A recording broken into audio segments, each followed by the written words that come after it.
Hey everybody, Jabman025 here. Today I'm taking a look at my 82nd Master Grade, the Sandrock version EW.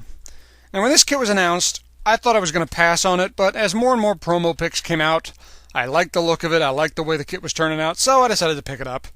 And luckily my friends at iShot2Go had a really good deal on it, so I decided why not, let's pick this kit up. Now, we're going to start looking at the torso. In terms of this kit, it's very similar to all the other EW kits. They use the same frame, and that is getting a little repetitive at times. I could build part of this kit without actually having to look at the manual. That's how many times I've built this frame, but it's getting a little old. Cockpit opens up, you can see old Catra in there. The head, very nice looking head on this kit, really detailed. Like the Sandrock, as it should, has the guard on the neck, which does hamper its ability to look up and down. I can't do much there. But side to side's real good. Those brackets on each side of the head really don't hamper anything, so that looks real good. And you can see there is a fair bit of lining on this kit. Not a ton, I've had worse kits to line, but still lots of lining to do, so get out that real touch marker, you're going to need it. Now the shoulders on this kit has this little latch that opens up. This serves no purpose on this kit. That is where the shoulder armor and cloak will connect on the Sandrock EW Kai. So, there's your proof that it's coming. The hands are the standard, remove the fingers and attach different fingers, or wing hands if you prefer. Elbow, nice bend. Again, with all wing kits, really good wrists. And the shoulders, of course, pop out, so you get lots of posability there. Really nice looking legs on this kit. I was very surprised how good they did on the legs. Lots of detail. The yellow stands out just enough. Again, more lining. Lots of lining to do on this kit. But really does look nice in terms of design to the liner. It looks really good. Again, nice big pose out of the knee. Good ankles. Good balance. No problems there. And you see the kit pretty much all put together. Looking real good, nice and stable balance. Tiny little backpack with the latches to connect the Shuttles, or swords if you prefer, which we'll talk about here shortly. And looks really good. Again, lots of lining and some pretty bad nubs on this kit. Where there are bad nubs, they're really, really bad, but there's not a ton of them, so got some cleaning up to do in some places. Accessories, get this little beam machine gun, or if you prefer, beam Uzi, that's what it looks like. Latch that sucker closed, and you see on the back skirt armor it has a little section where you can attach it as so. And with all the wing kits you get this one grooved hand, or two, pardon me, for each hand, and you can slap the gun right in there, holds it no problem, doesn't weigh nothing, so you can do just about anything you want with it. The beam shuttles themselves, very simple. I thought they'd be a little more complex, but no, they keep this simple, and simple is good. See, it has a little plug there, and that's where it will attach onto the backpack, as so. It is a bit of a tight fit, but you'd rather have it tight than loose because you don't want those suckers falling out, so no problems there. Now, I was really worried they were going to give us some really lousy blades, that'd be like a dark gray that I have to repaint. That's not necessary. They give you a nice silver color with a little bit of gloss, so it actually looks like a blade. Looks real nice. So, no worries there about having to do any repaints. And of course, they give you the red heat blade. This blade will heat up, so you can cut through enemy mechs like a hot knife through butter. Switching out the blades is a little problematic. It's a very tight fit, but again, you don't want them to break. I was really worried when I saw this. You can see it has little hooks on each blade. I was like, oh, that sucker's going to break. But in all my switching around, that hasn't happened. But it is a tight fit, and it can be a little difficult to switch them out, but not impossible.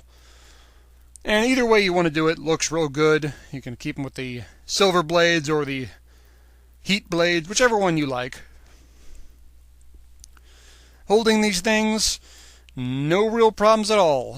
The blades are surprisingly light, and they hook into the hands just fine. Now if you get really complicated with these and start moving the arms around while it's holding the blades, it will occasionally drop them. That doesn't happen a whole lot. It's nowhere near the problem that Death Scythe EW had. Looks real good, and no real problems holding them. Now you can connect both handles together to create a big, long, double-bladed Shuttle. This is kind of finicky. It's hard to maneuver. It's hard to get any poses. You could put this on an action base. It comes with a good attachment, but for me, this is a ground pounder all the way. It deserves to be on the ground. It's called the Sandrock, for Pete's sakes. Now the shield, you do have a little bit of painting here. Now they give you stickers. So if you don't want to do painting, you can use the stickers. But you see that little white section at the back. I painted that. They give you white stickers for that. And this clear section that goes in the shield, they give you red stickers for. But since it's clear, I'd put a little clear red on top. And slap on the hood, and there you go. Kind of gives the illusion of a snake. Kind of a neat looking shield, especially when you use that clear red. It gives that nice glow. It looks real nice. The claws detach and kind of bend out, and you can push them in and lock them into place if you don't want to bother with it.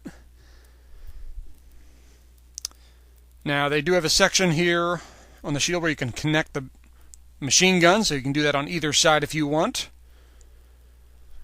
And you can see back here at the back they have some gears. They flip this sucker around. These gears are to attach the beam Shuttles onto this thing. Here you go. So if you open one, you open them both, and they act as a giant set of pincers. Now it kind of gives a scarab look almost. This is pretty neat. This is pretty cool. I don't know how often you'd use it, but it's a neat little feature. And it has a little plug here that attaches right onto the arm as so. No problems there. Now, when you put this whole setup on the arm, it does become too heavy. The shield plus the Shuttles.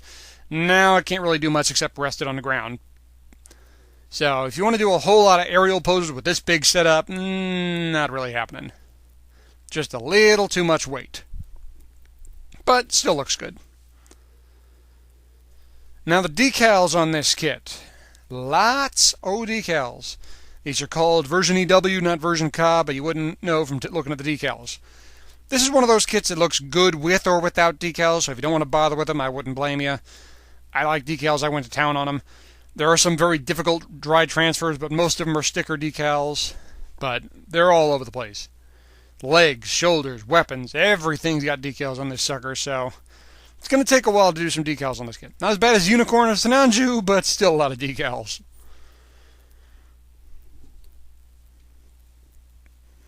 And overall, looks good.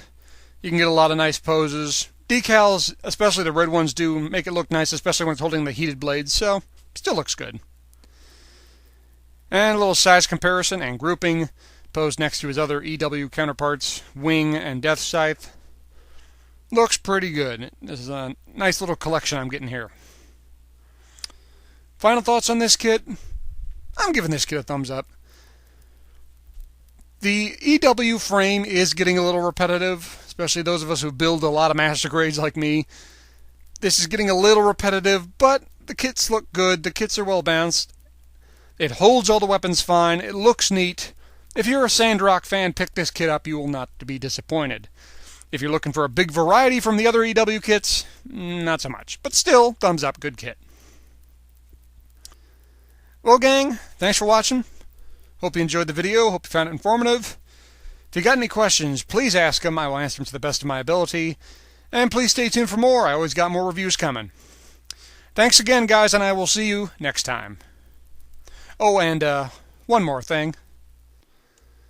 It's the Sandrock 5000. That's right, the Sandrock 5000. It slices, it dices, it makes fresh cut fries. Wait a second.